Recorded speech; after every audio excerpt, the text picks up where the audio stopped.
श्री राम जय राम जय जय राम। श्री राम जय राम जय जय राम। श्री राम जय राम जय जय राम। श्री राम जय राम जय जय राम। श्री राम जय राम जय जय राम। बोलिए हनुमान जी महाराज की जय। आइए हम सुख दुख की चर्चा करेंगे। ऐसा है, इंद्रिय विषयों की जो परिच्छिन्नता कभी भी कहीं भी एवं किसी के लिए भी अक्षय सुख का कारण नहीं बनी और ना ही बन सकती है। यानी कि स्पष्ट बात यह है कि इंद्रिय विषयों की कभी भी जो प्यासी होती है, इनकी प्यास कभी मिटती नहीं और वो कभी हमें सुख दे सकती नहीं। दुख में साथ देने वाला ईश्वर होता है, जबकि सुख में साथ देने वाला मनुष्य। इसलिए आप जहाँ कहीं हो, ईश्वर का स्मरण बनाए रखें। महापुरुषों ने ऐसे दुख से घृणा नहीं की और न ही उसे अशुभ या चिंता का कारण माना, जिस दुख के आने पर भगवान का स्मरण स्वाभाविक बना रहे। अज्ञान, अविवेक या तज्जनित आसक्ति का परिणाम दुख है।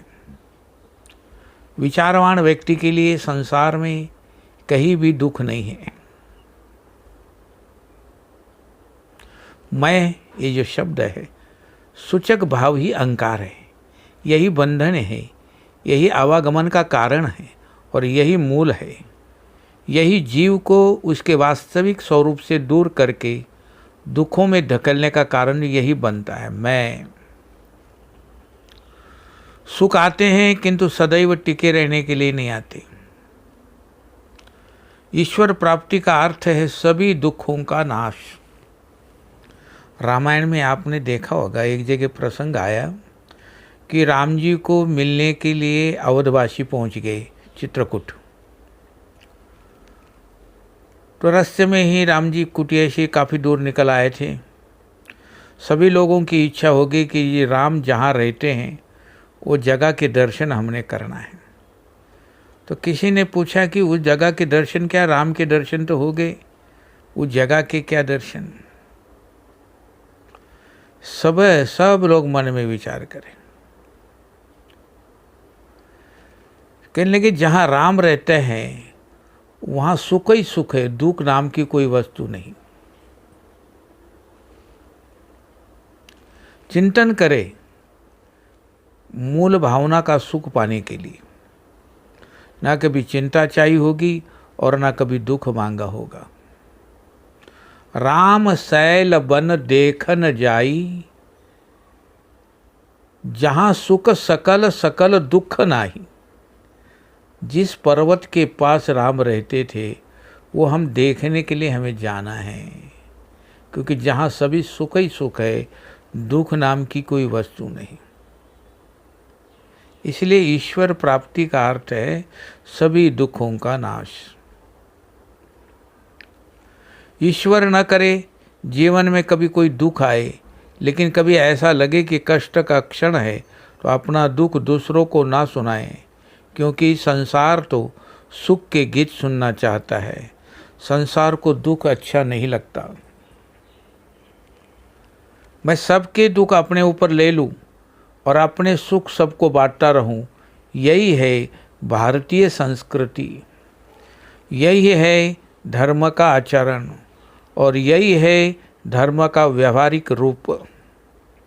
परमात्मा ऐसी भावनाओं में साक्षात निवास करते हैं। करुणा केवल एक अक्षर नहीं है, करुणा सहानुभूति की स्वाभाविक वृत्ति है। दूसरों को सुख पहुंचाओ, परिणाम में आपको सुख मिलेगा। क्योंकि क्रिया की प्रतिक्रिया बराबर हुआ करती है।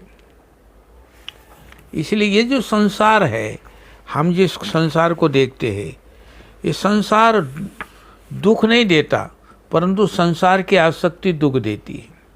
ये संसार सेवा भाव सीखने की एक पाठशाला है। ईश्वर ने हमें शारीरिक, मानसिक, वैचारिक और तथा आर्थिक सामर्थ्य दी है। उनका सदुपयोग ये भाव बनाकर करो कि हे प्रभु, आपके द्वारा प्रदत्त सामर्थ्य आपके नाम पर, आपके प्राणियों के लिए प्रयोग कर रहा हूँ।